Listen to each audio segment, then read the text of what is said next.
February 2024. The USS Gerald R. Ford is cutting through waves hitting 40 feet high.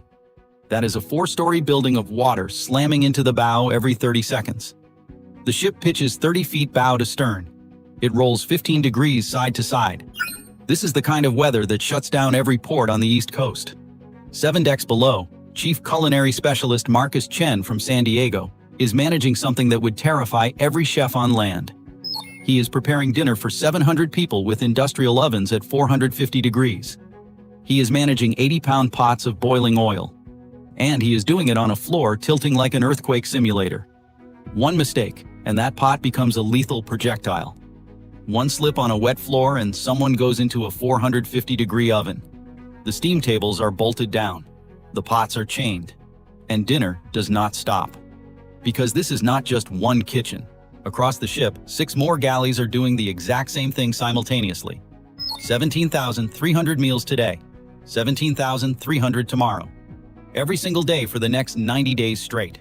No grocery stores, no delivery trucks, no backup plan, just engineering. How does the US Navy feed 5,000 people when the kitchen is pitching through 40-foot seas?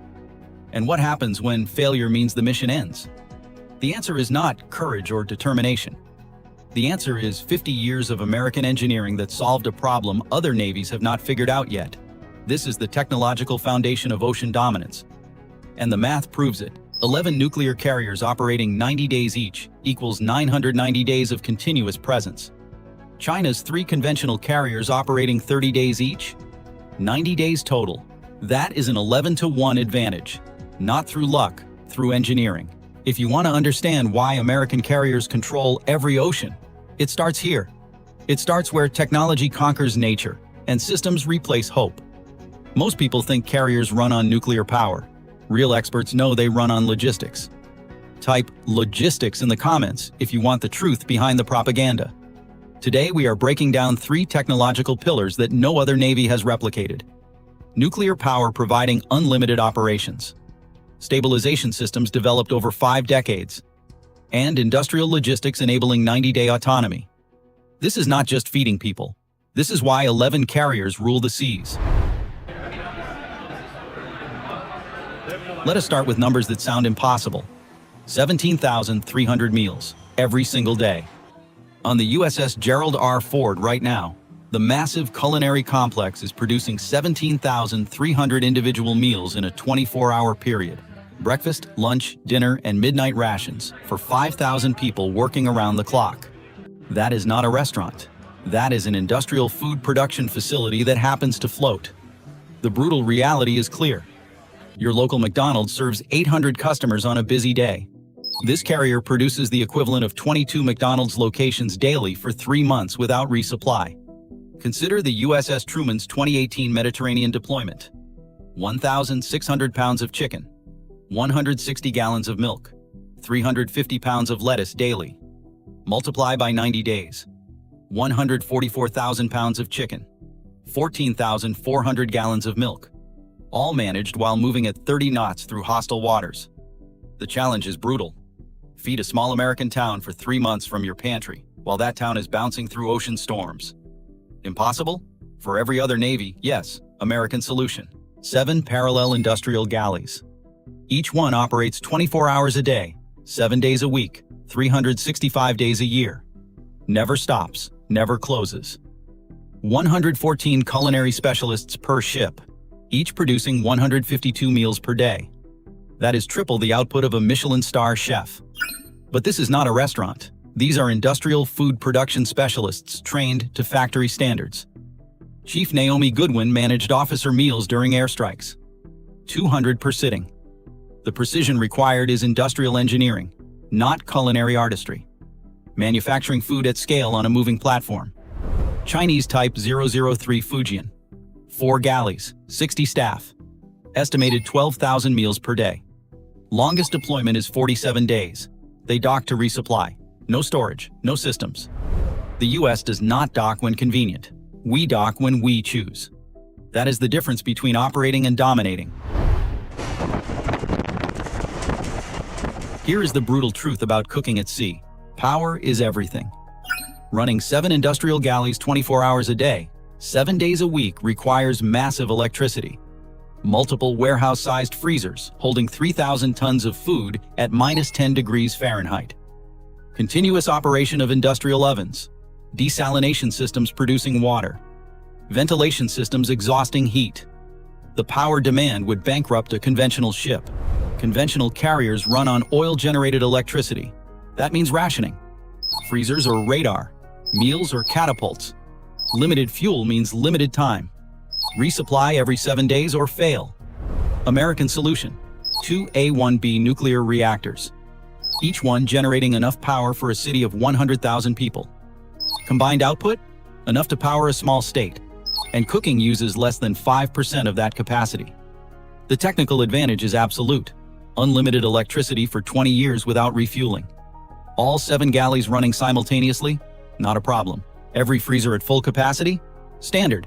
The ovens never turn off. Fresh bread is baked continuously for 90 days straight. The desalination systems produce 400,000 gallons of fresh water daily. That is enough to fill 100 backyard swimming pools. Every single day. Forever. Think about that. A Chinese carrier must ration fresh water.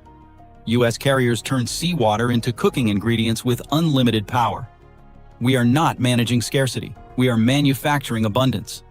The strategic impact is huge. Nuclear power means operational tempo that rivals cannot match. When tensions escalated in the Red Sea in 2023, the USS Dwight D. Eisenhower deployed for 294 consecutive days. No Chinese carrier has ever deployed beyond 60 days. The limiting factor is not will, it is engineering.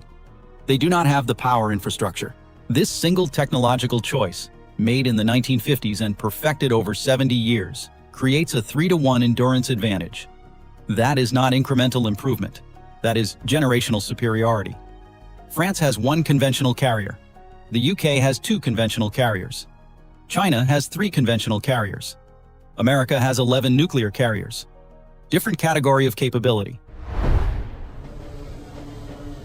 Here is where it gets deadly. North Atlantic winter, 40-foot waves, the kind that sink commercial vessels. The USS Gerald R. Ford does not divert, does not slow down, does not stop operations. The ship rolls 15 degrees port to starboard. It pitches 30 feet bow to stern. And 7 galleys continue cooking without stopping. The brutal physics are real. An 80-pound pot of boiling oil on a rolling ship becomes a ballistic projectile filled with 400-degree liquid. One hit kills. Wet floors, 120-degree temperature. Industrial accident waiting to happen. Civilian restaurants close in bad weather. Carriers do not. How? 5 decades of American engineering. 5 engineering solutions. Anti-slip steel flooring with drainage. Industrial pot clamps and chains. Gimbal-mounted serving lines that self-level. Temperature-controlled ventilation for 120-degree galleys. Watertight integrity with sealed hatches and automatic pumps. The result? 0 major galley accidents in 40 years of storm operations. Not luck, engineering. Chinese carriers avoid heavy seas. Their systems were not designed for rough water. When Typhoon Hagibis hit in 2019, USS Reagan operated. Liaoning was in port. Engineering difference. The pride moment. Other navies cook in calm seas. America cooks through hurricanes. That is not bravery. That is technological superiority. For the veterans watching, what was your go-to meal during a storm? Was it the Mid-Rats sliders, or did you survive on coffee? Sound off in the comments and let the civilians know what real sea legs look like. Strategic reality. A carrier docking every 30 days is not projecting power. It is on a leash. True dominance means staying until you leave. The brutal challenge. Feed 5,000 people for 90 days with 0 resupply. That is 1.5 million meals. That is storing, preserving, and managing 3,000 tons of food in a space smaller than a Walmart. While maintaining nutritional standards, while preventing spoilage, while operating through temperature extremes. Cold chain mastery. Warehouse-sized freezers at -10 degrees Fahrenheit, storing 144,000 pounds of protein and 14,400 gallons of dairy for 90 days. Controlled atmosphere storage extends fresh vegetable life. Automated logistics, digital inventory, expiration tracking, and 21-day menu rotation. This is not a pantry. It is supply chain warfare. When resupply is needed, it happens at sea. Underway replenishment. A supply ship pulls alongside. Cables connect. 500,000 pounds of provisions transfer in 4 hours. No port, no dock, no vulnerability. The carrier never stops. Chinese carriers operate on a 30-day docking cycle and a 47-day max deployment. Reason? Storage limits, power constraints, logistics immaturity. The US perfected this in 1960. The strategic math. 90-day autonomy times 11 carriers equals 990 days of global presence. Chinese 30-day autonomy times 3 carriers equals 90 days total. That is an 11-to-1 advantage in ocean control. Not theoretical, mathematical. So how does the US Navy cook 17,300 meals in a 40-foot storm? Through nuclear reactors providing unlimited power that conventional carriers do not have. Through stabilization systems developed over 50 years that rivals have not replicated. Through logistics infrastructure enabling 90-day autonomy while competitors dock after 30. This is not just feeding people. This is the technological foundation that makes ocean dominance possible. The numbers do not lie. 11 carriers times 90-day endurance equals 990 days of presence. China's 3 carriers times 30 days equals 90 days total. That is an 11-to-1 strategic advantage. Not through propaganda, through engineering. Napoleon knew that logistics wins wars. The nation sustaining forces indefinitely controls the battlefield. On oceans, that is America. Chinese engineers are 50 years behind. The pride moment comes from understanding what this represents. 7 industrial galleys operating 24 hours a day, 7 days a week through North Atlantic storms is not impressive because it is difficult. It is impressive because no other navy can do it. France cannot sustain 90 days. The UK needs ports every 45. China's max is 47 days. America? 70 years of nuclear development, 50 years of storm operations, 40 years of replenishment mastery.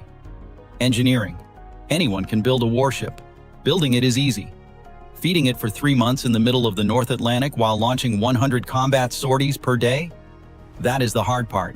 That is what separates presence from dominance. This is American naval power. Not the jets, not the missiles, the logistics, the systems, the engineering that conquered problems rivals are still struggling with. We have seen the numbers. 11 US carriers versus 3 from China. But numbers do not tell the whole story. In a real conflict, do you think China can copy this 50-year logistics experience in time? Yes or no? Let me know your verdict below. The next time you see a carrier on the news, remember this. That ship is not just floating steel and aircraft. It is a technological marvel 70 years in development that no other nation can replicate. It is the reason 11 carriers rule every ocean simultaneously. That is not just power, that is dominance. And it starts in the galley.